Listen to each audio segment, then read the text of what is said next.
Welcome to the Heavyweight Podcast. The message behind saying the title The Heavyweight Podcast is to be able to say that we can weigh in on some heavy shit. You know, what we're talking about is important from every aspect of it. It's a heavy weight. It's not just about physical weight, but the weight of things that can weigh our minds. So I think it's dope that we can have this conversation. What's good? This is episode 159 of the Heavyweight Podcast. I am your antisocial host, Stutter McFly, back again with a special guest. Yes. This lady and that guy. What's going on? Go ahead, state your name for the beautiful people out here. Man, I am Sonny Babel from San Bernardino, California. Yeah, we go back, man. It's Yes, we do. we do. We're gonna be having some crazy conversations, bro. Because when we were conversating, I was a teenager, kid, just going through a lot, and now we're gonna be doing some grown man questions today. So Yeah. feels good. What's your name, man? I'm just Mr. Wendell this week. This Mr. Wendell? It's got to be that proper? Yep. They call me Des the Diva. How were your weeks? I had a great week. I did some stand-up comedy this week for the first time. I saw that. Congratulations. Congratulations. Thank you. Wouldn't have done it without Kevin. Definitely needed that encouragement. Appreciate that, We brother. need that from you. You did that yourself. Yeah, congratulations. That's huge. First step. I appreciate that. I definitely was scared as hell. So I appreciate the support, definitely. It takes a lot. It does. It Because does. people always talk about trying to do things, but the actual step of doing it is a big step in itself. So I don't know why in my mind I didn't realize that everybody was going to look at me when I got up there. So when I realized they were all looking, I was like, oh, shit. The stage. Yeah. Well, the shit, stage I'm here fright. now. I got to say it. you know, Yeah, it's fun. It was fun watching you. Like, telling stuff. I was like, I think I'm like jaded, just being there sometimes, and then watching you like, Oh, It's bliss. You're like, damn, this is that's cool. how we're supposed to be. Yeah, this is cool. it's I get like I was telling you, Kevin, it's like lost innocence. Like you feel like what you remember when you first started to what you go through makes the jaded outlook sometimes. Yeah, especially you've been doing that for a long time. You know what I mean? So when you see somebody, especially, I'm assuming you guys have talked about you wanting to start your journey. So you see it and you're like, man, this feels amazing. You know, this feels great, And that too is beauty in itself. It helps you very too. true. It helps you too. Yeah. So well, awesome. thank you. It was good to hear. Thank you. Yeah, congratulations. I appreciate that. Thank Always, you. always. Do you go by Des the Diva on stage as well? I think I did. No, did you I? didn't. You went Did I? like I don't know. straight government. But I think Straight I'm Gubby going with to. the first and last, and middle, you're like, Straight government. I think I'm going to. Are you sure you don't want to go by Destiny? Yeah, oh, Destiny. You know what? That happens so much because they just read the first three letters of my name, so they Yeah. automatically. Yeah. And I'm Desiree with the Y at the end, so they see that first three letters Yeah. and the Y, so they're like, You know how long I've been Wendell? Or I was like, I'm not even correcting these Fuck motherfuckers. it is Like, what it I'm is. We're not doing no correction tonight. We're going on the fly. 13 seconds away. Well, what about you, Sonny? How's the week been? Good. Yeah, I've just been working, staying consistent, working on my projects. So That's yeah, what's up. literally just producing, engineering, just the music stuff, man. That's what's up. Yeah. And we have a noticeable absence. Maurice is not here. He got sick, literally 2 days before. So shout out to Maurice, and we'll push through, and look forward to having you back soon. So, Get well, man. Get well. definitely missing you. Keep me on my toes. yeah, because I told her that I would just go against everything she says, just in your memory, or to keep the spirit alive. Devil's advocate. You know? And I told him don't come for me unless I send for him. That's what she said. Oh, I'm gonna tell you, Pause. get well. I guess. Get well. I guess. All right. I guess we can get into the shenanigans. My week was just work, so I ain't nothing else to say. So we're gonna get into this episode. It's gonna be about trauma and childhood trauma and kind of how you overcome that trauma and getting into who you are now. So the first question is, can you briefly share the nature of your childhood trauma that you've experienced? Anyone can jump in. You want to go left from right? Left, right? Yeah. You just jump in. Go ahead. Oh, go ahead. Yeah. I dealt with a lot of grief. Mm-hmm. So, yeah, that was tough. Just losing a lot of people at a young age really kind of shaped me to who I am now. But that was what it was for like my childhood was just dealing with the death of a lot of close people. So yeah. And that experience, like with grief, how did like where did you find that you could attach yourself to kind of push you through? Man, I actually I like took a step back from a lot of things just because how much pressure I had felt from that, you know, because I lost my pops at a super young age. I think I lost when I was 16, 17. And then I had a really like I really don't talk about this passing too much because it still hurts to this day. But I had we adopted, so like after my dad passed, we adopted a boy named Ezekiel, and he had a swimming pool accident in my backyard. Oh wow. Yeah, and so yeah, he passed at a super young age, like 2 years old. Yeah, so that was immediately after like my pops had passed, but I tend not to talk about that too much just because like man, that one still kind of hurts. But yeah, I took a step back from a lot of different things to just evaluate where I was at, you know. So taking a step back really helped, and then it kind of gave me a sense too to just be able to breathe, you know. That's the big thing. Yeah, because we go back, so you know, I was indulged in like different scenes, doing a bunch of different things, and so I was like, you know what, I sort of need to take a step back and figure out what I want to do, you know. So taking a step back helped a lot. That's what's up. Yeah. That's what's up. And that's it's for to give more backstory. I've known Sonny since he was it 15 or 16? Yeah, I think 14. Or was it 14? Yeah, Yeah. 14, 15. And being on the rap scene, I remember coming across you and going, "This kid is super dope. Like, Yeah. he has an advantage over all these adults in the room. So we're over here trying to do this dream, and he's already got this figured out and established in his mind that he wants to be an artist Yeah. and be dope at being an artist at that age. So Yeah, that was tough, bro. I was like, I was just trying to hang with everybody at that point, you know. and that growth is beautiful to see, like knowing that you went through struggle and still was able to maintain the course and be what you want to become. Yeah. And seeing you evolve into that is beautiful to watch. So to know that you dealt with this trauma, but you're still Sunny. Yeah. You know what I'm saying? Yeah. Like it was tough, bro. It was tough. Yeah, it was tough. Thank you though, man. Yeah, we go way back. How about you guys? Oh Lord, you go first. I get to crying, baby. Oh yeah. The waterworks is the waterworks. Lord, go on, But- Kevin. to be fair, I'm not gonna say because if I then you might, and then you don't even get to. It's So real possible I might cry off his trauma. Yeah. That's a I good almost release, just though. cried off of your trauma. Oh wow. That's a good release.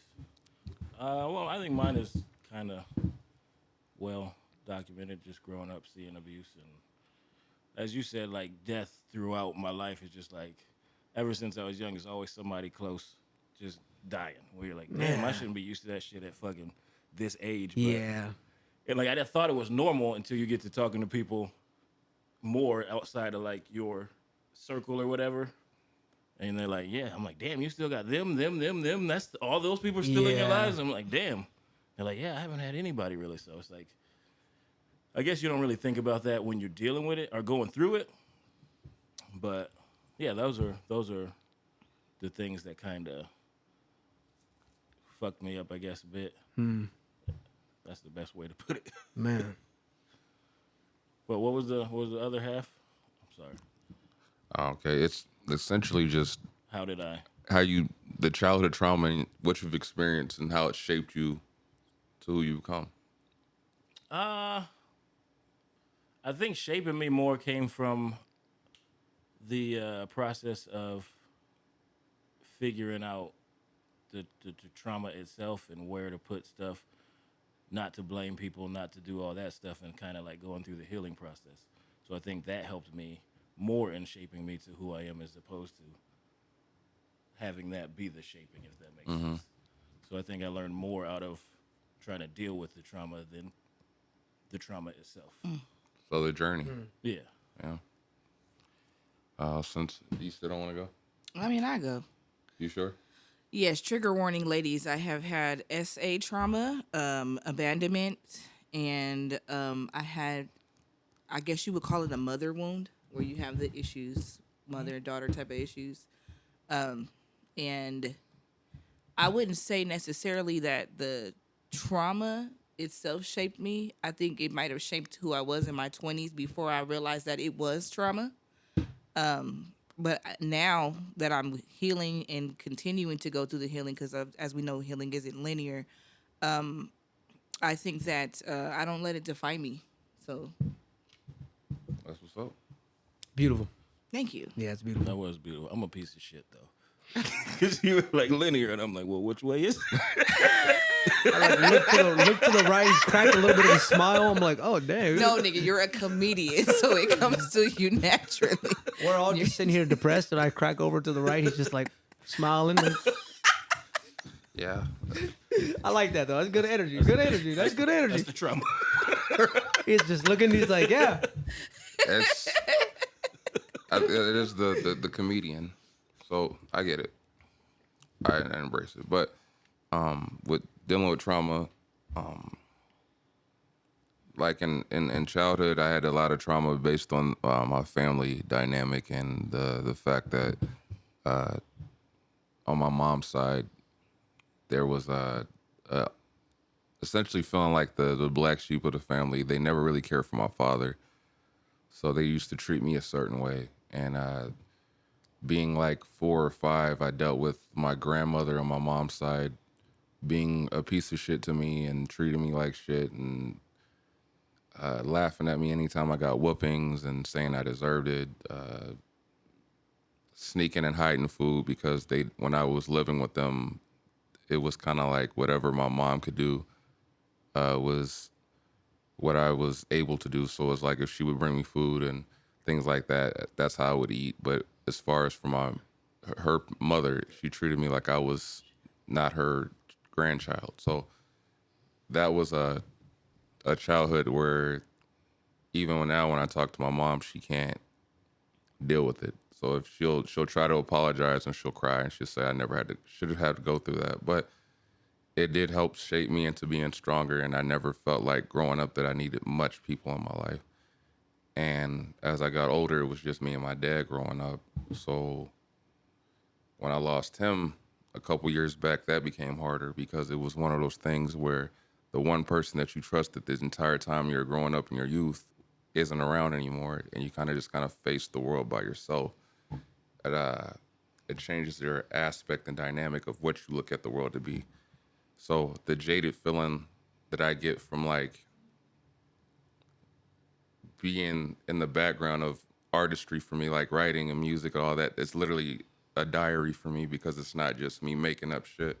It's my way of getting through shit. So like for me, music shaped me and helped me become who I am, but the experiences that I lived through is what made me become an artist. So that's, I guess, all a full circle kind of moment. I can't be an artist without the trauma, but I wouldn't have made it through the trauma without the art. So, yeah. But that's the best way I can describe that shit. But if it depressed you, I'm sorry. But it is. No, that's your truth. And I actually think the more I hear you open up on the podcast, it makes a lot of sense to your personality. Because you're very like closed into yourself, but you so damn nice. Like you really are like good people, like good, genuine person. I just try to treat people how I would have liked to have been treated. And sometimes you don't always get that back. But then like in rare cases, like especially on the rap scene, people like Sonny and Diesel and fucking King Dice and like certain people gravitated towards me to make me feel comfortable with being me at those times when I was doing music. And then there's other times where you just come across people that just don't rock with you or vice versa. So, but it's always just trying to treat people how you would like to be treated. That's kind of like my basis, even if it doesn't go that way. The golden rule. Yeah, I concur. I definitely do the same. Try to treat people how I want to be treated. So, I think I go too far. I think I go above it, but there's nothing wrong with that. Like you give too much? Like But I'm like, fuck it. I think that's good, though, because it's like, I think when you come across people like that, it kind of does something inside of you. Because I've met people where you're like, that was actually genuine. That feels good. Yeah. Like I don't know this motherfucker from a can of paint, but You ever get the genuine realization and it kind of like makes you evaluate yourself? Like, goddamn, if you can be that genuine, maybe I'm looking Maybe at the I got my walls too high. Like, damn, maybe You could be this fucking genuine. What I'm the like, fuck am I doing? I'm like, damn, man. But You gotta open the doors, open arms. You're just like, I would have never done that shit. at what point did you realize that you needed to address and heal from your childhood experiences? I know we were talking about this a little bit before.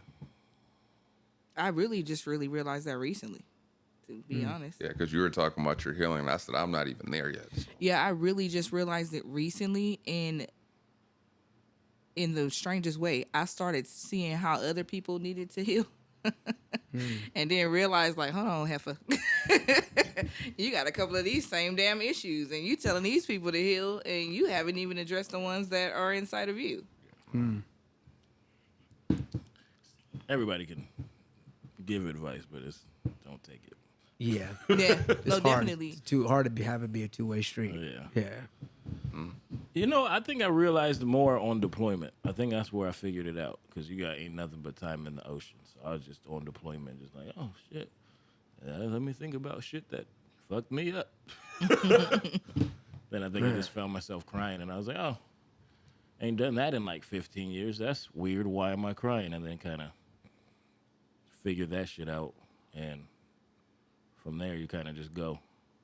And I don't know if I formulated a plan or just kind of knew I had to get myself together because that shit, I was mad for like at wrong stuff or hiding emotions and all that stuff or putting emotions in the wrong place or overcompensating on certain things and doing all this shit where it's like, that's not normal. That's coming from a different place. So you got to figure that shit out or else it's going to get you fucked up in life and not like beat up or nothing, but go down a path that can alter my future. Yeah. I actually relate to that a lot. Yeah. Yeah, just because I think like after the passing of like a lot of important people, Yeah. I turned into like a completely different person for a minute, and I just anger, like a lot of Yeah. anger, and so it was just a lot of unexplainable things to me. So I was angry at the world, you know, and it took a lot of like growth inside because I could have stood angry for a real long time, you know. Oh, Yeah, and I was like, you know what? Just certain things I was doing that could have, like you said, altered who I became. Yeah. And I was like, man, this isn't funny enough. Like, I think for me, going back to the grief thing is honoring those. I started to sort of look at it as a way of like the way I should be living life should be honoring the ones who, you know, might have laid down their life for me to, you know, do what I wanted to do, or you know, what my brother would have wanted me to do, or what my pops would have wanted me to do, rather than what I was doing. So, yeah, it was actually through, you know, It's like a sense of purpose, yeah, you're like, okay, well, which is important. yeah, if I'm fucking up doing this, like, this is pretty low. So, I mean, only way is up. Yeah. Yeah, the only way is up when you're there. So, you know.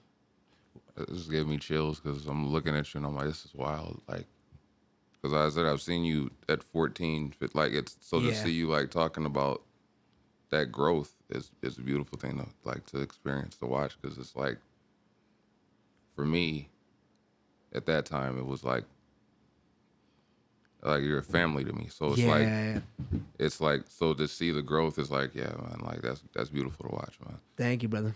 Thank you. For me, per se, it's not. I don't know if I've never had the healing journey per se, but in the honoring, I can agree with that because growing up was different. But like what I realized and used to see and identifying, like my dad was like the most honest, blunt person, but at the same time, I saw his flaws because of certain things and either vices he uses or the fact that he could be so blunt. You could see the anger in his choices, and I would reflect and watch as his son, like kind of like.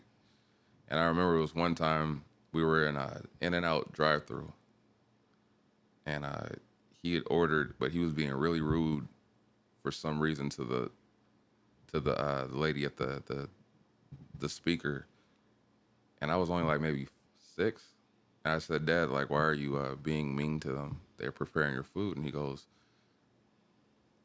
he said, you know what, you're right. I said, they could spit in your food, they could do this to your food. Like, why Yeah, I would was you about be to say, disrespectful that's a close to call. That was a close call. I'm just saying that's wild. You saw that at 6. Yeah, right. At the window too was crazy. But I evaluated that moment, and I said, Dad, I don't know if you, and he said, you know what, you're right. I Yeah. said, but it was just in my mind, I was like, they could do so many things, like, as a response to what you're doing right I'd now. at least tried the second window, you know. Yeah, The first window was crazy. Yeah, You're like, just- dang. So, like, Sort of just asking him to do that. You're like, hey, you know what? I'm asking him at Yeah. that point. but seeing that as growing up, I would see so many instances where I evaluate what my dad was doing, and like at times I saw where it was masterful, and I was like, that's my dad. And then other times I'll be like, oof, hey, Dad, like, Missed it. yeah, like, like you might want to reevaluate that moment. But then I would see like on the flip side in high school where I didn't even know he came up to the school and he chewed out my science teacher. And then like I didn't know that he was there. So when I got to science class, teacher chewed me out. Like, hey, I would appreciate it if you told your dad was gone. I said, what are you talking about? Well, your father came up here today. I said, oh shit, sorry. Like you had to deal with him. Like you got the rap. And then my history teacher got it too. And I didn't even know I wasn't even doing bad in this class. And he was like, I understand your dad's trying to be a hands-on parent, but look, I don't appreciate you chewed out. And I'm like, where the fuck is this all coming from? He's like, you thought that was bad. Yeah, you should like- have seen the in and out. You should have Yeah. seen it. That's weird as hell of the teacher to address the kid with that. Yeah, The okay, parent, why didn't they- Smoke. the parent was Times already in might there. have You been should have had different. this conversation with the Yeah. parent. He was Yeah. already there. He had to smoke. Like they were terrified of my dad because my dad he was with the shit. Yeah. So like and to even to that, like Sonny, like the time frame, like for him is like we come from an older generation Yeah. or our parents go, you know what? Like my dad would do it if your kid was acting bad, he would whoop your ass if the parent isn't there to, you know what I'm saying? Like Yeah. so that was kind of like the era that it's like you speak the fuck up, you speak in the moment, you let them know what's going on, whether it's your kid or someone else's kid. And I remember my friend Vernon getting his ass whipped. Shout out to Vernon. And my dad told him, he was like, look, you got 5 minutes to get to the car. And he didn't listen. My dad whipped his ass. He went to his mom and said, hey, this is what your son was doing. She was like, that's what your ass get. Yeah, that's what you It get. wasn't no experience of, oh my God, I can't believe you put hands on my. It was like, Yeah. no, if you act like that, he got the right to whip your ass. And it was like the community thing. So, and that's a Southern thing. So it's like, Yeah, and you best be on your best behavior if you go to, Yeah. you're like, all right. so for me, I knew what happened with my teachers. It was like, look, you just caught the RAF. I catch the RAF every day. Just be happy you only got it for 5 minutes, 10 minutes, 20 minutes. Like it. But I always identified that my dad is saying, you know what? I see the strengths and then I also see the flaws where I need to take a different approach. So it's not necessarily healing. It's just kind of knowing which direction not to go down or what path Yeah. not to go down. All right. So, Can I ask y'all a question now? yeah. What does healing look like to you? Oh, I'm so glad you asked that because he continued talking, but that was literally Healing. the question that I had because you said that you hadn't gone through any healing, but you put it down on paper every time you rap. That's healing for you. Yeah, I when never you make your looked at post, that actually is what made me start reading your. Remember, I told you I knew I seen you in school, but couldn't remember where. But I started reading your page and the things that you were willing to be open about and share about. That's all healing. Oh yeah. Yeah, I was about to say that in itself was, Yeah. was healing. And Being that's- able to It's important. I've never knew think- that. I thought just, about that, right? You're like, Yeah. man, I'm just kicking the shits. You're just yeah. saying what, and so I don't fucking go crazy. So. You know what's funny is a lot of people don't think about that. Most people don't want to think about what the healing is. It's like, how the fuck you gonna figure out healing if you don't know what healing looks like? Yeah. Like, and it- it's different for everybody. Yeah. What I need to heal may not be what you need to heal. I know when I was It's healing, different. Oh when you was god. talking about crying, I was like, shit. Yeah, I cry I a was lot. crying at commercials, but I was like, Yeah, hey, no, at least I'm crying me at the right too. shit. Like this is supposed to be emotional, Me too. and they got me. I randomly just break out crying because I'm like in my mind constantly and I'm searching through things and separating things and figuring out that some of this shit I didn't think was painful is actually painful to me. But through something I like about you was through you writing and sharing your experiences on Facebook, you are helping to heal somebody else. Trust me, because somebody had that same experience or similar, and you were open about it. So then they made them recognize what they had going on. So not only are you healing, you're helping to heal the masses. I never looked at it that way. Yeah, definitely. Said what the fuck was on my mind. I feel like it was a gift and curse in it because I feel like a lot of times it turns people off because I would. No, only people. Okay, and I'm gonna say this, and I have a particular friend who probably will see this and be mad that I said this, but the only people I've noticed, because I have had people tell me like, "Oh, Andy writes everything online." The only people I've noticed have an issue with that are the people who themselves are afraid to address the things that they need to heal. So you put that mirror in their face, and they realize, "Oh shit." I have to deal with some things too. That's the only people I've ever heard say anything negative about you being so open. Seriously. As I just say shit so I don't go crazy. Yeah, it's like stones from a glass house. I love the things you post. And I'm hell, when you started buying your house, my poor husband, because every time you post something, like, you see this nigga finna buy a house? You see this? You need to go work where he works. I got smoked for that just because, I loved it though. For what? I was so proud of you. People feeling some type of way because it's like, oh, you think you doing Like a something flex, with the house. like a- But Yeah, you like was flex. doing something. You a black man and you put your family in a Like, home. people I say was that so damn to you? proud of you. I I appreciate I it. didn't know you yet. Shit, I was so proud I of you. remember you hit me up telling me like, Yeah, I was like, get it. and you were saying that you were happy to see me do that, and I was like, well, I'm going through the process, and everything I'm feeling, I'm putting down because that shit was a tough process because No, I didn't tell no. the way they act. I was too mad. The fuck, I remember dealing with every single process at the about to say, underwriter. my boy got it. everything. Yeah. So, I grabbed me a little bottle and just went I to was like, I'm gonna proud figure of this you. out. thank No, you. I went through that. I was. appreciate it. I think I was crying through that process. Oh, You know? hell. That shit was stressful. Nah, they hit you with some shit like, well, don't you owe $200 to them? Like, nigga, what the fuck? Like, we ain't gonna get this house, baby.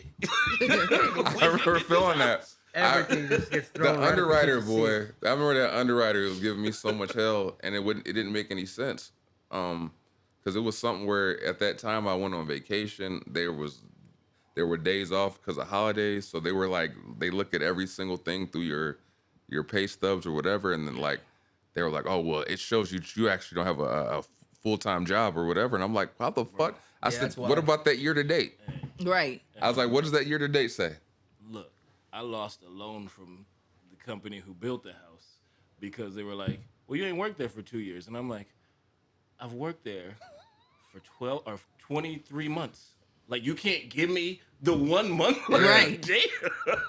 Yeah, that is a stressful time. So I'm gonna lose a house because of 1 month. Like, fuck Everything in that process was fucking stressful. So when I share, it's not because I'm flexing. It's because Hey. you realize what this fuck takes to get here. Oh, so fucking what for if you. you're flexing? And if I Fuck do them flex, damn people. I make it a point to let it be known I'm flexing. Shit, fuck that. I would have flexed. I'm not gonna cap. All the bullshit I done been through, y'all finna hear every fucking good thing happen to me. Like it's, I don't give a fuck.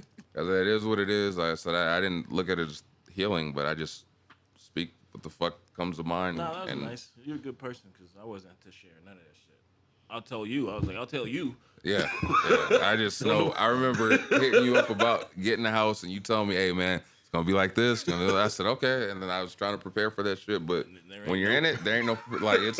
You're just These in it. motherfuckers Yeah. will stress you out over the dumbest things, and then like you know what's bad when the motherfucking loan officer just talks to you saying, "I don't know what the fuck they're doing.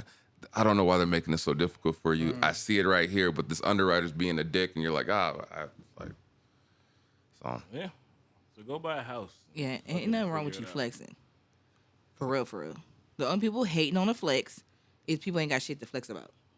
Yeah, Depends Ain't nothing on the wrong with flex. that. or don't got shit going on. It's like This is, I don't give a fuck what it is. I feel like people should be able to flex about whatever I'm the not hell gonna, they I'm not did. gonna shower in money for real. And if you feel like you The finna hop dime, in the a bling on that. bathtub full of Yeah, pearls do like it. Tupac, do your motherfucking thing. oh, see, you said Tupac, I said Scrooge McDuck. I just And, ain't and gonna both post of them work for me. Okay, do your Don't- thing don't because post it. it's hard out here. We out here fighting that's- for our fucking That's, lives. that's why you don't post it because they gonna be like, oh, that nigga got all that. Yeah. you're like, damn. So where does he live again? Let me hold something. But this was my favorite question through this is how was your healing from your past impact your adult relationships? how does healing from my past impact my adult Your adult relationship? relationships. Ooh wee. It's an interesting question. I have to try to figure out how to word this because I really don't talk about my husband on here, but that has been like the biggest thing that I've noticed a difference in as I'm healing. Because as I mentioned, I wholeheartedly feel like healing isn't linear, so I'm still going through the motions. But the more I heal, and the more he doesn't heal, the more we clash. So that sound like Des. Yeah. It's like, I feel it. And I think, and I honestly think it's because we're not going in the same direction. We might be in the same book, but we're not on the same page because I'm addressing things that and holding accountability too, also for my part in things, and because he's not at that point yet, he's not able to do that. So it pisses me off. Also, the things that I wanted and would accept and was okay with while I was completely unhealed is different than what I want and accept now. Yeah. And so that has also proposed a problem because I met you. This is the lifestyle I let you get used to. And now I'm something else I'm on a different vibe. So ain't it weird how that's that an works? issue. Yeah, that's been an issue. It's kind of like you've been oblivious for so long, and then like your eyes are open, and then you're like, yeah, I'm not cool with that. No, what you was cool with this for the whole fucking time? Like you ain't cool with it now? Like it's. Well, yeah. Well, because as I mentioned, I had the abandonment issue. So when you have those type of issues, you try to do things that are people pleasing to make people not leave you, essentially. But now I don't have that same abandonment attachment issue. And so, I could give a fuck if you leave, and then two, no shade to him, but I don't. And then two, I would say things like, "Oh, I don't need flowers," or "I don't want to be taken out. I'm not that girl," or whatever, because that seemed appealing to what niggas was on at that time. But in reality, I am that damn girl. You do need to send me flowers. I do like to be taken out. I'm not like a buy me a fucking Maserati bitch, but I still want to be treated like a lady. And I wasn't making anybody do that before because I was so hurt within myself and I was just trying to please people so I didn't feel abandoned. But now that I don't have that attachment, and I'm telling you, like, nah, you're going to have to step up because these are the things I want. And he's not on his healing journey totally. We clash. Yeah, it's a whole new level of trauma, to be honest. Am I Des fashion right now? I mean this wholeheartedly. I love that for you. Straight up. Well, thank you. Healing is important. Man, I think again, I do like the term you're saying, like healing is lineal. You know what I mean? So everybody's still kind of healing in their own ways. I would just say how it's impacted me a little bit more as an adult is just being a lot more mature about things, because I was going through a lot of anger at the time when I was, going through what I was going through. So just kind of forced me to be a little bit more mature about situations rather than jump to being so angry. I kind of learned to be a little bit more cool-headed about certain things rather than just go into it with like a already set narrative of it's negative, So yeah, I would say maturity and just kind of giving me a cool head now, like. That's what's up. Yeah, 9 times out of 10, if I'm upset, you really gotta get me there for me to be like really upset about something. I'll just be like, you know what, I done been through some shit, so rolls off the back, Mm-hmm. Yeah. I think it's helped me in the sense of recognizing, like, when it's me. That's a hard feat. That's a hard feat. I might be Yeah. the one tripping today. Yeah. And then also recognizing when it's you. And then how to deal with that. Like, because in the moment, it's turned up. Mm-hmm. Yeah. And then it's like, well, we ain't arguing about shit. And you real mad. Why are you so mad? Yeah. You're like, oh, okay. That ain't got shit to do with the argument. So it's helped me in trying to figure out how to, like, maneuver through things like that, like discourse, without just being angry discourse. Like coming to a good resolution, as opposed to just, here we are, now let's just yell it out. You're like, because that shit don't fix nothing. Mm-hmm. So. Yeah. I learned And Maurice usually is the one that points out certain shit to me because I don't even think I'm registering when it happens. But it's pointed out a few times that my way as I've gotten older is to detach from shit that I know is bad. Like, so if I know a motherfucker over here is being either negative or toxic or whatever, my automatic, instead of trying to engage, I only engage if I feel like it's worth the battle or saving the friendship or whatever. I will engage to try to get to a resolution.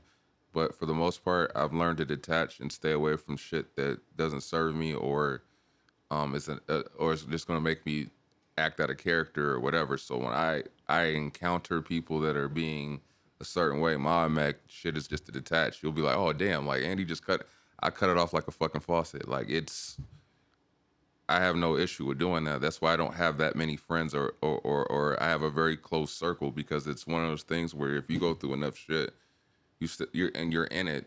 Either you're gonna become part of the shit and become shit yourself, or you're gonna just decide I'm not dealing with that shit no more because that shit's not gonna serve you in the long run. So I've learned to detach and stay the fuck away from people that are either bad or can make me act a whole different way that's not in my best interest. So, but that was my big way, especially as an adult, because as a kid, you're still learning, you're trying to figure it out.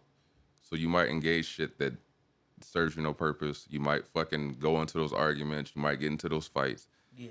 But when you're older and you realize that shit, it can't go nowhere good, just the fuck away. Like sometimes you get too good at detaching. Now you're in some shit where you're like, I should have just engaged that. I don't know, but I gotten so good at that shit. It's Depends on what the engagement's gonna be, because you can see where you're like, this could be just today, or this could be 4 years of engagement. yeah. Yeah, that sounds like picking and choosing your battles. Yeah, definitely. Picking and choosing your battles there. Yeah. Some of them you pick are right, and some Yeah. of them you're just like, damn, I shouldn't have. I went a little too crazy. I think if you engage, though, I feel like you have more of, not what's the word, like affinity for that person. Yeah. Like you're willing to go that far. Like if it's somebody you're like, the fuck out of here, like, then guess we wasn't there, homie. Sorry. Yeah. Yeah. And or if you get past it with said person, it's like, oh, okay, like Yeah. we'll be good in the long run. Mm-hmm. Yeah. Yeah, sometimes you gotta walk away and then like eventually you'll be like, you know what was that even about? Yeah. Like, you know what I'm saying? Like, brother, your toe was on the 3-point line. Yeah, you know what I like- mean? It was. What was that even about? We're good now, right? We're Like good. Yeah, like We're so good. Hit the foul line next time. We're good. this is like the way this shit's set up is beautiful. Anyway, what role, if any, did forgiveness play in your healing process? All of it. Every single shred of it. Who would you forgive? Dang, he went straight up, Yourself? he went straight up in that thing. He said, all of it. I forgave myself. I forgave the people I thought I needed to forgive, but I learned that the forgiveness to them wasn't necessarily forgiveness to them. It was me letting that shit go. Me not holding on to being like, this is your fault. Like, it's like, fuck no. Like, none of this shit is your fault. Like, I had to navigate, but at some point, I have to take responsibility in how I live my life. So if I let that shit hold over my head, then I'm fucked up. So if I don't forgive truly, then I'm never going to truly be myself. So I think it played all of it, to be honest. What's up? I fuck with that. Yeah, well, it's a little weird, right? Well, it's not a weird question for me, but it's sort of just because some of the grief that I went through, right? It did feel like some things are just out of my control. Like some things are legit just, and I don't know how heavy people believe in religion, but some things are just God's, it's God's way. Yeah. And so there was a point in time where I did feel like, at least after the passing of my brother, that I had to forgive myself for things. But as I, as I started my healing process and that journey, I sort of realized that like the biggest thing was forgiving like you have to forgive yourself. And then when you do that, you can sort of open your eyes to forgiving others, because people have done some shit to me, but I don't know if it could be bad or good. I'm just like, bro, But I don't even give it attention. Like, I'm gonna just tell you the truth. I don't even be giving that type of shit attention because I'm like, I don't need to forgive you to be cool to or what I'm gonna do.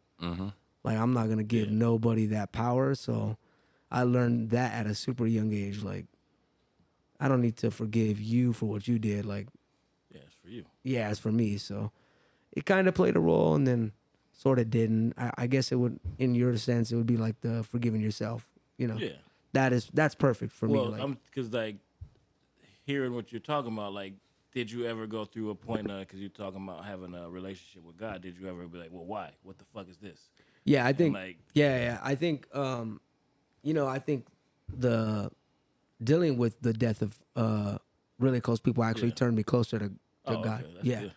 I think that turned me a lot closer to God because at first it was like, okay, I grew up in like a religious background, but I wasn't too heavy into it. Like, it's a funny joke we used to have. I used to say it to all my buddies, but Sundays were for like football, bro. Like I'm waking up trying to watch the Eagles go. Like you know what I'm saying? So, but as I begin like, or as I started to lose people and I started to find like find myself, I found comfort in God. Yeah.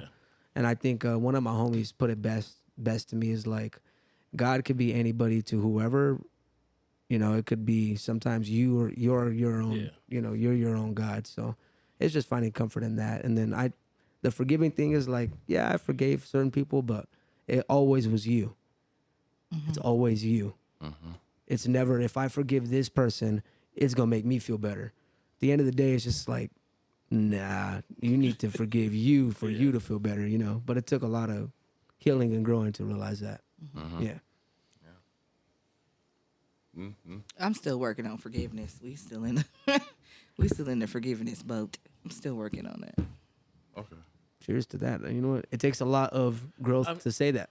What you finna say, Kevin? Because No, I'm just because these are I always like Thank you, ask Sunny. questions like this because I feel like these things are important. Because I think we do a lot of these things what we want to do, but like, what does forgiveness look like to you? Like, it's the same thing. Like, what do you consider as forgiveness? So other people that have done things to me, have forgiven those people, and I've semi forgiven myself for some of the positions I've put myself in through when it comes to trauma. When I say I'm still working on total forgiveness, I mean, in terms of as I mentioned, you haven't been here for this, but as I mentioned about all of my miscarriages, I'm still working on forgiving my body for those things. So that's a part of trauma that I'm still working through. So just a question. I don't know the situation or circumstance, right? But before I even ask, are you a religious person or are you sort of teeter-totter on religion? I'm spiritual. I'm not religious, but I'm deeply spiritual. That's dope. So I'm curious to why you blame yourself for those things. Like, is it? It's a woman thing. Oh, Like- okay, all right. Like just Dope, being dope. really That's a honest. great- yeah, it's a great answer. Yeah. Just like a little bit of my background, I have a nonprofit, so I deal with women that have suffered through miscarriages.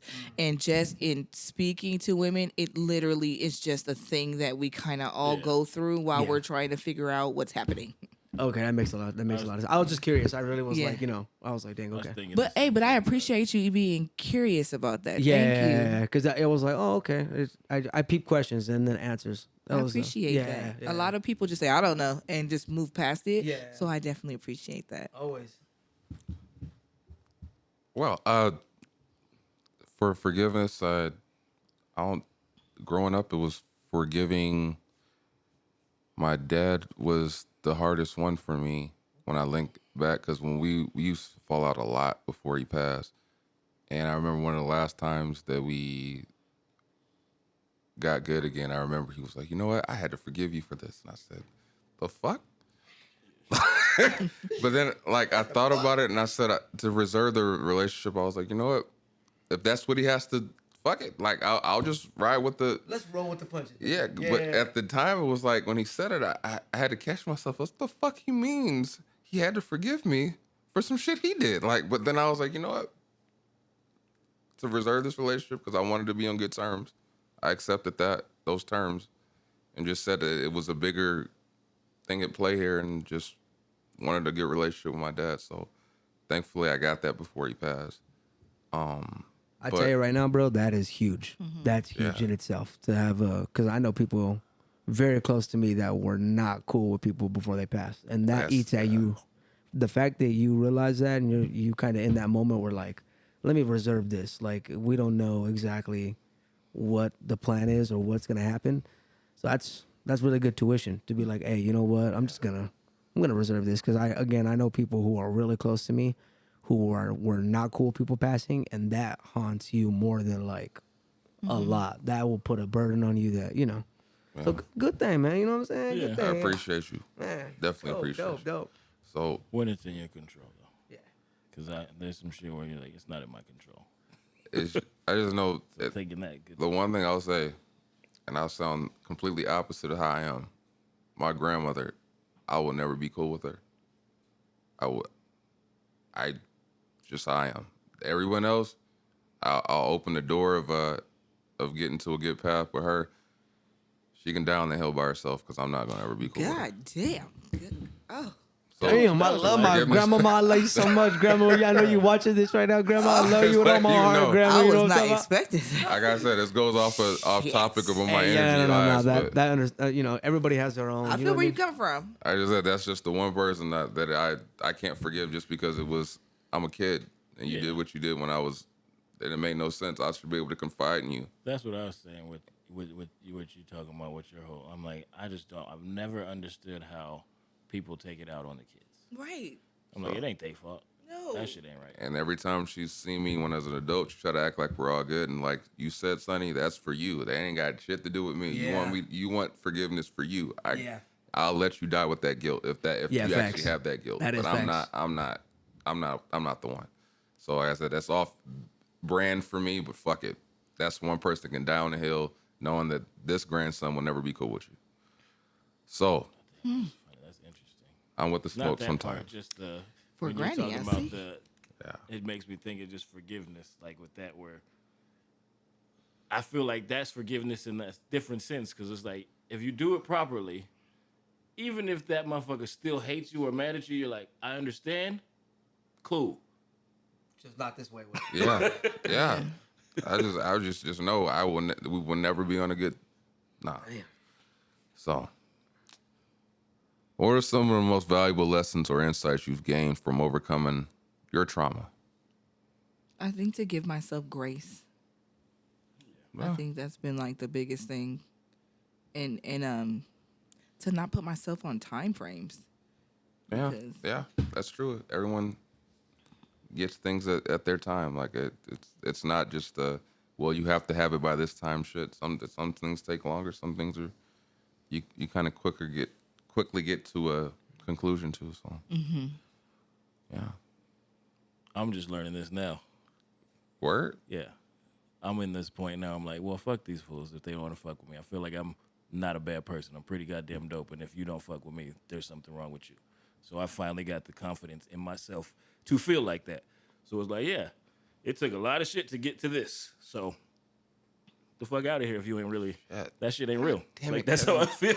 I second that emotion. You dope as shit, Kevin. Dope as shit, definitely. I've been talking about personal trauma. Now I'm thinking about being an artist trauma, and he just brought that out of me. Like, God damn it, Kevin. Artist drama's fun, though. Yeah. It's sort of like you just sort of like, it's like your canvas. You can just paint. You're like, you know what I mean? It's a lot more, man. What I've learned, right? What's the biggest thing I've learned? Yeah, the valuable lessons. Most and valuable insights, lesson I've yeah. learned through my grief. I would say I like that time. There's not a time limit to anything. Like you can hurt for a really long time, or it can take you 2 weeks. You know, but it just kind of depends on your kind of time frame. Because there were years where I was like, damn, man, you know what I'm saying? But it might have took 2 weeks for me to. If I go through it again now, I'm like, all right, I've experienced this. Yeah. I know the last time was a little too long, so like, it's sort of an experience, I guess experience, right? So I would say those two things: time and experience. Like it's gifted me experience. That's what's up. Experience. Like I said, I was trying to stick to childhood trauma, Yeah, that was a crazy question because it took me a minute to think about that. I was like, dang. And then I said, Kevin said that shit. And then I was like, God damn, I started having all these flashbacks. And when you said something that made me think that was my approach to being an artist, was because at some point, you're going to come across a lot of motherfuckers that don't like you, but it's not for the reasons you think. Yeah. So you're coming up and you're like, man, I think I'm really dope at what I'm doing. And then you'll come across a motherfucker like, I don't see what the big deal is about this nigga. Why y'all on him? And you're like, Why y'all gaslighting him? Yeah, Why y'all think he's the next one? yeah, like you get to that point, and you're like, where the fuck is that coming from? And then you realize it ain't got shit to do with you. It's nothing to do with you and more on them. Yeah, So, and you're sitting there and like you said, Kevin, I've said to myself so many times, fuck what they talking about. I know I'm dope. But like it's still kind of getting to that point, and it took me so long to get to that point because you're coming across this. But like I remember meeting Sonny and Sonny telling me this, and I remember your dad coming up to me. He was like, "My son really wants to meet you. He thinks you're dope, and work with you." And I'm like, "Damn!" Like it meant so much more for me because to me, like when you see youth and they have all this time ahead of them as far as where they're molded and sculpted. So when your dad came up to me and said, my son rocks with you, he thinks you're dope. And then we started chopping it up. Yeah.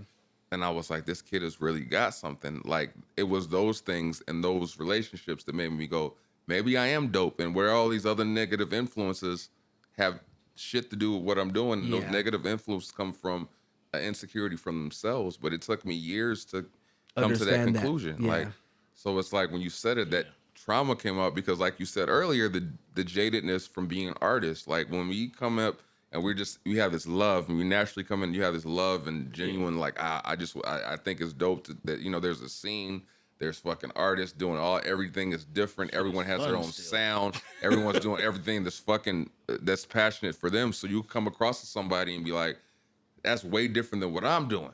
And then like when we had Quincy, like me and Quincy coming up with a similar at the same time where we're similar in the thought process, but our raps are different. Yeah. Or like all these different, like with calligraphy, like meeting calligraphy and he's got spurs on. And I'm like, nigga, I would have never thought to put spurs on the back of my fucking Nikes. Like, you know what I'm saying? Like, so you come across all these artists and you're like, they're fucking dope. And you have a genuine belief in that. But then you come across people that don't share that genuine belief. Yeah. They look at you as a threat. They look at you as this. They look at you as that. And they start letting you know in certain ways that they don't fuck with you for those reasons. Therefore, it starts to create a belief in yourself that maybe what they're saying is true because enough people are saying it. Mm-hmm. Then you have to get to that point where you have to take the things like the Sonny saying I'm dope, the Diesel coming up to me and saying be a part of this, the King Dice saying this, like what you got all these people saying, I fuck with you though. Those are the things you have to fixate on because the other shit was fucked up. You ever had them tell you that shit to your face? I wish a That shit nigga is would. Crazy. I've heard it said to me and like after the fact, like what a person was like, you know what? When I used to see you, I didn't see what the big deal was, but now that I fuck with you, I see it now. You're like that one right there. Thanks. You're like, hey, that one right there is like a double-handed. I get that shit dope. a lot, bro. That one's dope though. You don't think about it until after where you're like, oh, I didn't know there was a big deal. Well, thank you. But I'm just doing the best me, player. I'm just doing the best me, player. I don't know what's going on with everybody else. I think thanks. Those double-handed compliments. Bro. No, one guy, he became the homie. He was just like, yeah, I didn't know what the fuck the big deal was. I didn't know. And then I went up and I bombed, and he was like, yeah. And I was like, oh, you was happy I bombed? Damn. But yeah, that trauma, but like it is what it is. But that insight, like you said, you're just telling yourself I'm dope, but you don't gain that till you get older, and you're like, you know what? But it all takes some time. Some people get to it faster. Me, it took a long time to figure out, regardless if they fuck with you, fuck with yourself. Mm-hmm. And then as the childhood shit, it's just, I just understood that my dad was built different. Therefore, I realized he was, because as a kid, we look at our parents, specifically I was growing up with just my dad. I looked at him like a fucking superhero, essentially. Yeah, Superman. But then you get older, you start to realize they have flaws. Mm-hmm. Those flaws are what made me identify what I want to build myself as. So those lessons come from seeing what my dad went through. My dad he was very crutch on weed. Like he would rely on weed so much to stay balanced. And I used to see that cripple him for all the hustles he would try to do. And I would be like, yeah, see. And then I would see how irritable he got off weed. Well, he got so irritable off weed. He was like, hey. That it just made me not want to take that path. So people were like, man, you don't smoke? I said, I saw what it did to my dad. I'm good. And people would be really thrown because I've been around weed my entire fucking life. My whole fucking family does drugs. And they're either addicted to alcohol or drugs. Damn. Whether it be cocaine, whatever. Yeah, even late in my A life. little less harsh, you know what I mean? Yeah. It's a wild thing because I even have a freestyle where I talk about that. There's where my dad fucking almost OD'd on fucking heroin. Oh my gosh, yeah, that's definitely a drug. Damn, bro. So it's like when you hear that later in life, because he was in like his 60s, and I'm like, what the fuck? And they're like, yeah, you're dead. I was like, what the fuck? Like, what's he doing? And he was hanging out with his brother, and his brother had him do some shit that he normally doesn't do, hanging out with his brother. Sound like, yeah, your daddy and my daddy. Yeah, like, Same but cloth. it's the again the And irony of now it we is that kicking our it. dads know each other. Like, and now we kick it. yeah, so like, you know what I'm saying? but then it was even weird in the process of how they died. My uncle that he had that experience with died 6 months prior to my dad. Yeah. So he died. It was man. his younger brother, and then my dad. I remember right after he died, said he had a dream about his brother Johnny. I was about to say. Then he died right after. Yeah, your pops was probably hurt, bro. Yeah. So I it's don't want to like- even think about losing my brothers. Yeah, no. It's a crazy feeling, but like those things and seeing how my family was and seeing how they fucking operated just made me be like, I remember she passed away too. My Aunt Kelly, I remember walking into it when I was like maybe fucking 11 or 12. I walked into the kitchen with me and my cousins, and we're at their house, and she had her nose was all white from sniffing cocaine, and I'm just like, She didn't wipe it off. It's kind of wild. Okay, I didn't want to too, say I'm not she gonna didn't lie. wipe it off. I didn't want to be the one to say it. I but was she like, just that's was kind of. sitting I was there like, just I sitting don't there mean no just- disrespect either, bro. That's kind of wild, bro. but I yeah. remember being at that time because at the time I was the older cousin, so like my younger cousins were around me, and I'm just like, what the fuck? Yeah, like Like that what shit is sound this like kind a of process? movie, Like bro. y'all just it felt like Yeah. every movie like you just at the kitchen table just. That's trauma. That's trauma. But- Damn right it is. But like I said, watching all that just made me be like, I want nothing to do with this one. If people go, oh, you don't do that? Nah, I'm good, bro. So you don't smoke weed? I don't smoke weed. You don't drink? I smoke Don't. enough. I'll sip a He- wine cooler he'll- or I'll he'll sip a shot. drink-ish. Like like Drinkish. Yeah, put he mix drinks it with The something. cactus But cactus cooler with the juice. He'll You know get a what I little, mean? take one shot, man. What? I'm just. Hey, It's cheap. never been my. But Yeah, I've- no, I'm detox right now. Drinking is really bad. I turned to drinking. Oh, my bad. No, you're good, bro. I smelled that thing. I'm like, you're good, brother. You're good. I'm detoxing. You're like, ain't bro. it 7? I'm like, man. That's a thing I said when I first started coming. Like, damn, it's early. This nigga Nah, really- no. He I got the understand. yak out early. Shit. I mean, to be fair, it's the end of his day. No, and I realized that after. I didn't know. I said, this nigga started off right. Shit. But then I realized you were ending the day. You're ending the day. You're winding On a down. high Yeah. note. So, This is always my high note. so for me, yeah, that just watching and seeing it was like, ooh, I'm good. Don't Yeah. need that. Don't need that in my life. So, yeah. I went the opposite. He got her. Yeah, I'm not gonna cap. I went straight to alcohol. So- I'm not gonna cap. Right around 16, 17, I picked up on drinking heavy. I was like, yo, pass me the hand dog. We going up. Yeah. I think I waited till I was away from home, really, to like do all that. Yeah. Like, I wowed out when I left. It was Arizona, right? Yeah, I left at 17, 18, so. That's like party. It's one of the party capital schools. I'm like, right? yeah. I was about to say you went to boot camp for partying pretty Yeah, much. that's- Yeah. Well, foundation for fucking partying, yeah, bro. I used to, Yeah. ASU was a trip. Yeah. Now here's a flex for you guys. I remember going to a family reunion in Arizona, and my cousin who I just met at the time was also a rapper, and there was these chicks, that woman, that were hanging out with him, and he was doing the whole I'm a rapper flex from the South. So he brings the girls around, and he goes, hey. My cousin raps too. So they're like, where is he from? California. Oh, he's from California, right? So after a while, I guess they go whisper in his ear and they're like, hey, your cousin's kind of attractive. Like, what's the good on him? This nigga hated on me so hard. Oh, hell. And he was like, "Hey man, the homegirl want to talk to you." And I'm like, "All right, give her the number or whatever." He never gave her the number. I never talked to that cousin again. So whatever cousin, I'm willing to battle you for supremacy of who's the dope rapper in this family. Well, no. We got to see these chicks. They were attractive. You know They what? were I didn't want to attractive. say No, I mean- nothing. I I didn't mean want to now. say Oh nothing. yeah, I was no, like, no, hey, no, no. hey, This is just Because he might. now it's principle. He might have helped you out. I was about to say, you might have been like, hey. I saw the path It was they were principle. And you can say chicks. I just- You I'm don't not- I have just to correct don't- it to it. Maurice could be up here calling everybody bitches. You can I say get that. chicks. I'm just saying. I just wanted, but it was just principle basis because I remember when he said that when he went to Arizona, I thought about that shit. I never talked about that. I was like, this nigga hated on me hard. You know 'Cause what? I remember- That's a You double-edged should have let me sword. know, man. You know should have all gave the her your streets. number yourself. I was I about to didn't know say, she I'd wanted have to just talk. been like, You I'd told have me just I started didn't When rapping. he came I'd up have to just you started like, rapping. hey, what you want to tell you? You should have went over there and been like, hey, shawty, I heard you want to holler at me. Let me get Hey, you money. Shotty, listen, tell you listen, something you want to hear. Don't Shotty. do that. Hey, Don't do that. That's why I get more She- bitches yeah, than that's y'all. what I you- keep yeah, trying I to was tell waiting for y'all. that. That's We were why I be young. getting more bitches. I was waiting for that. than everybody. When we were young, we didn't know what to say. Come on, don't Always knew, baby. He was Well, always use a girl. in me. He Use was a chick. I always- was at the time I was, I think, 19.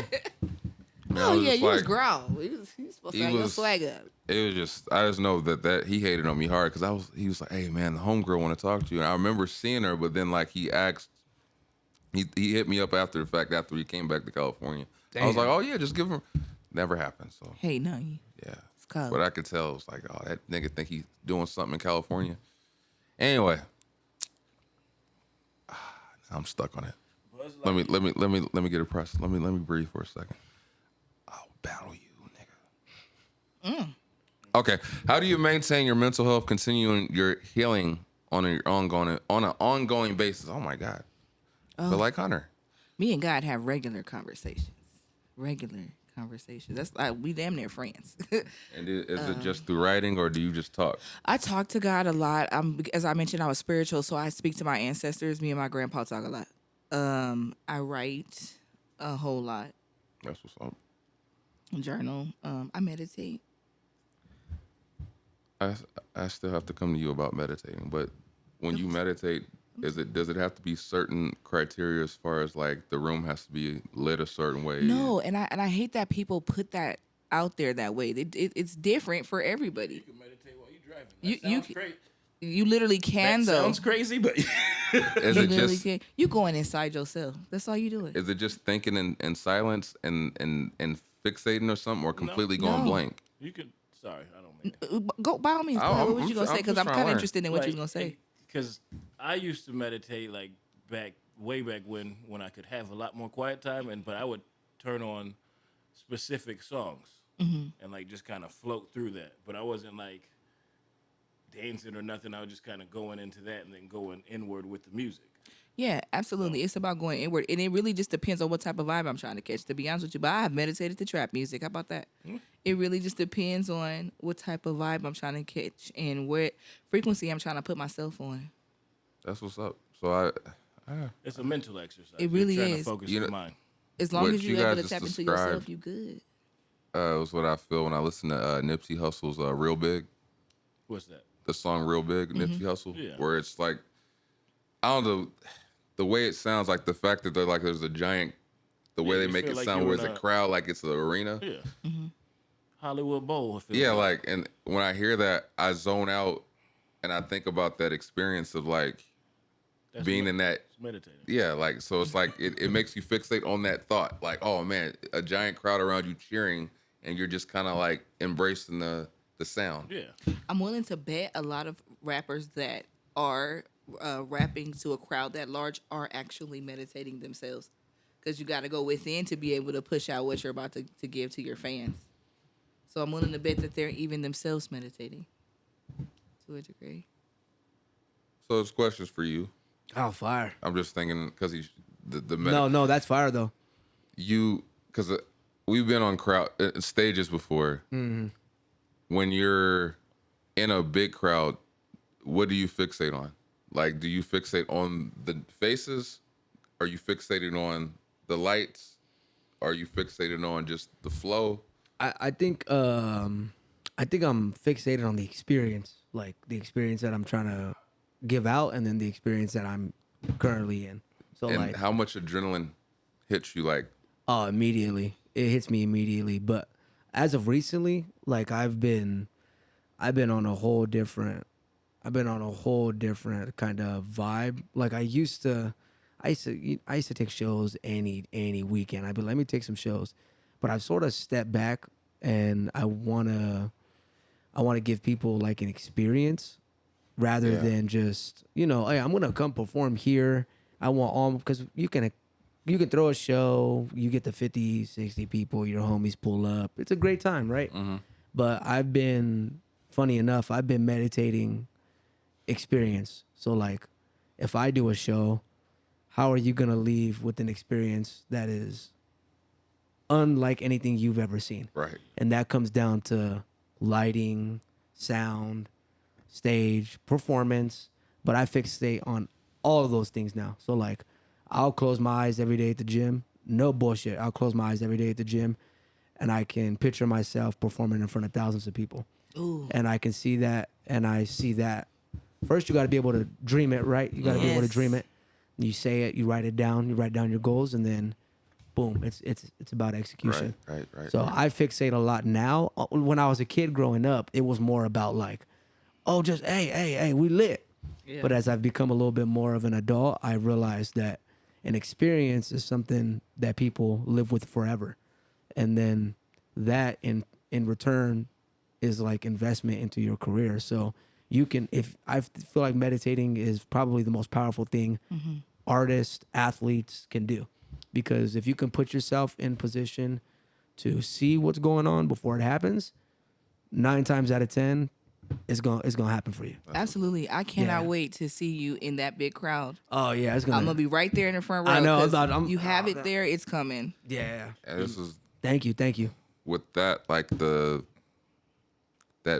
vision and that feeling. Like, what kind of calm does that create for you? Like to know, like, it's like, because when you describe it, I imagine it when I see it, like, because like you said, you're focused on everything, the experience.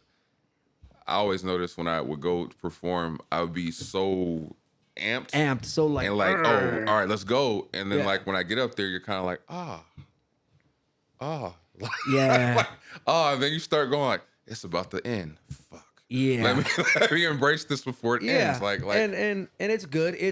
That is good too, bro. Like, I feel like living in the moment too is important, right? Yeah. So soaking that all in is definitely important. I just feel like as of recently, I've been on a whole different type of timing when it comes to at least shows like that. Like, I've just been on a whole lot.